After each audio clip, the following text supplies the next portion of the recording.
I will be analyzing the influence of the German Expressionist movement on darker genres like horror through the use of characteristic filmic elements in works of masters like Robert Wiene and Stanley Kubrick in films across geographies and time periods, not only enabling one to study the characteristics of this film movement but also demonstrating how the style has evolved itself. This comparative study explores how directors like Robert Wiene and Stanley Kubrick use distinctive filmic elements of the German Expressionist movement in films like The Cabinet of Dr. Caligari 1919 and The Shining 1980, making them suitable choices due to primarily the difference of space, which is the geographical region, and the time period they were created in.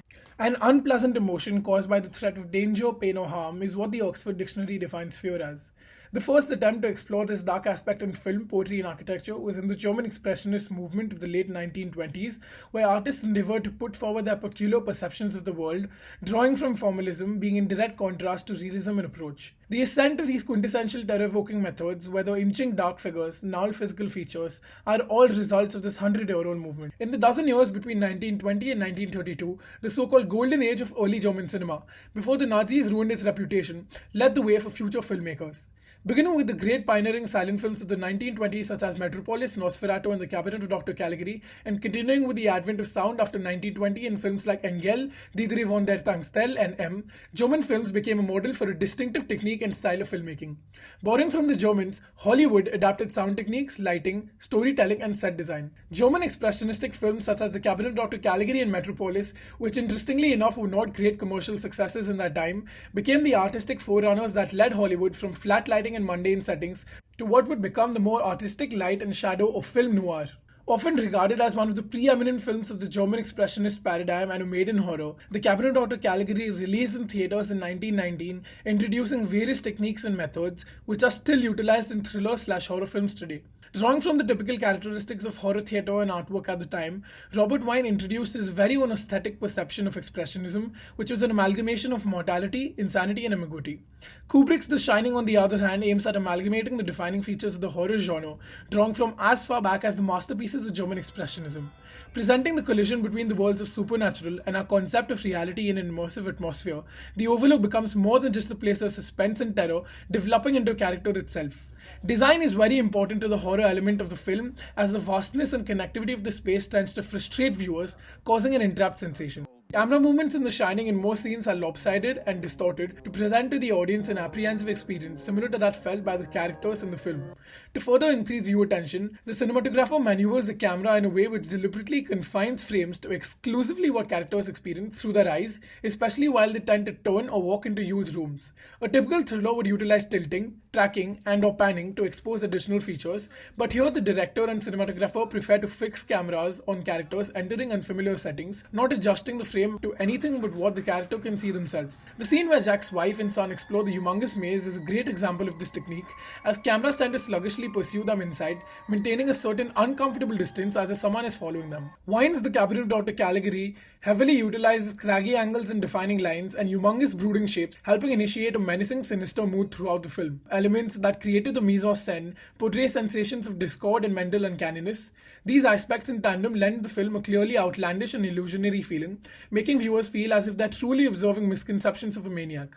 One of the most suspenseful scenes comes 45 minutes into the film, when Cesare attempts to assassinate Jane. Almost as a Kuleshov effect, the juxtaposition of Jane sleeping with Cesare creeping along the wall creates anticipation. Through Wiene's use of deep focus, both are in full view of the camera, and blocking is used to establish a relationship between the viewer and Jane, as they see something maliciously approaching her, she being unaware of it. The deep focus here is crucial to maintaining the suspense because it keeps the threat of Cesare well within view. Instead of utilizing the conventional Stygian and Caligari setting, something archetypal of most thrillers, Stanley Kubrick gives the Overlook an unusually well-illuminated setting. It's also abnormal of its genre, as there isn't much use of shadows or chiaroscuro lighting, which would be expected. Rather than a cramped, dark environment, it's clinical and sterile. However, a more traditional approach to horror lighting is seen when Jack is seen in a silhouette during the climatic maze chase scene as a threatening black figure. Light usage shows influences of German Expressionism in traditional horror films, connoting malevolence and terror, also reflecting Jack's growing insanity. Perhaps the most well-illuminated scene is Jack's first encounter with Lloyd. This is shot in low-key lighting, illuminating Jack's face from below, only highlighting his crazed facial expressions. The lighting here also accentuates the red color scheme of the room, widely associated with the horror genre, connoting of blood and murder. The director cleverly utilizes light here to highlight the faces of the characters, particularly particularly rather than following a defined genre-specific technique. This makes the film exceedingly disconcerting for the audience as they're completely unaware of what is to come next, not hindered by an eerie hallway or an approaching shadow.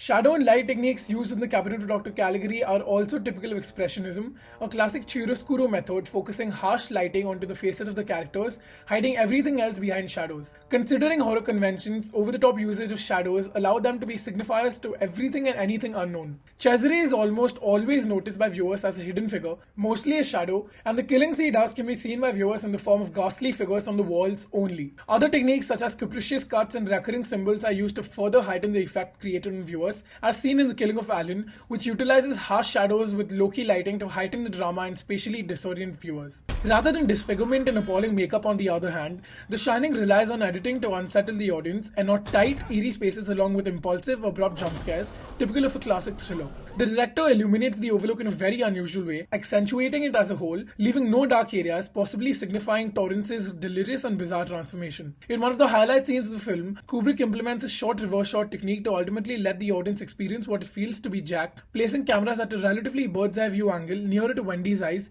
to very explicitly portray Jack's superiority over Wendy. RobertWiene uses different editing techniques. For example, he uses opening and closing of a shadow frame on the characters' faces right from the initial stages. The director here attempts to make the film interesting by using recording and editing styles such as by a close-up of the character's face, using 1 and 2 shot techniques, along with the use of transitions in this film which are quite distinct as RobertWiene utilizes a change in the color of the filter placed on the camera or a circle-shaped fade-out to indicate a sudden change in the scene or the conclusion of a certain incident. Contrasting speech characteristics and dialogue emotionally enhance the actors' performances and bolster the vehemence of the film. A mentally unstable character is portrayed by Jack Nicholson, showed by his grotesque facial expressions along with peculiar movements, appearing with decrepit hair, strangely sneering and throwing around his hands while discussions. Significantly different from the trustworthy voice at the beginning, this new intimidating voice with sinister undertones changes our perception of Jack, establishing him as manipulative and threatening. Wendy, on the contrary, comes across as extremely subjacent and inferior because of her low-pitched, hesitant and dry voice throughout the film. Shocking sound effects are implemented in shots of the Overlook, a manifestation of all things responsible for the suffering of the Torrance family. By altering the acoustic qualities in speech, Kubrick enunciates the helplessness of the family in the area. The director achieves this through the usage of reverberation inside abnormally spacious areas in which the family moves around. Non-diegetic tracks are used to intensify Jack's disturbing psychological transformation, utilizing irregular, fast-paced instrumentation, avoiding any harmony, including the rapid and chromatic ostinatos of the strings along with minor key piano, directly portraying the overwhelming atmosphere of the Overlook and Jack's disturbing anxiety and journey, leading him to go mad. Due to there being dialogue-absent films at the time, a variety of different elements were given the responsibility of establishing a distinctive tone to the whole film, and the contribution of music here is extremely important in drawing viewer reactions and emotions. Greatly exaggerated makeup and non-diegetic sound were predominantly responsible for putting across the significance of each character to the viewer, and majorly, the film demonstrates the ability of speechless cinema, attracting the attention of a viewer by methods which are impossible to implement in sound films, allowing the viewer to perceive more scenes according to their own thought. With the analysis and its implications provided, one can conclude that Kubrick uses unusually brightly lit settings to unsettle his audience, whereas the treatment of light and shadows in Wine's work is noticeably closer to a classic expressionist approach, that of a chiaroscuro method, focusing harsh light on characters' faces, hiding the rest. Caligari, being a silent film, relies on erratic, non-diegetic sound to horrify viewers in ways which are comparatively straightforward to that of Kubrick's, which relies on contrasting speech characteristics and dialogue to enhance intensity, along with random plucking of high-pitched strings to depict the disturbing supernatural power of the overwhelming environment.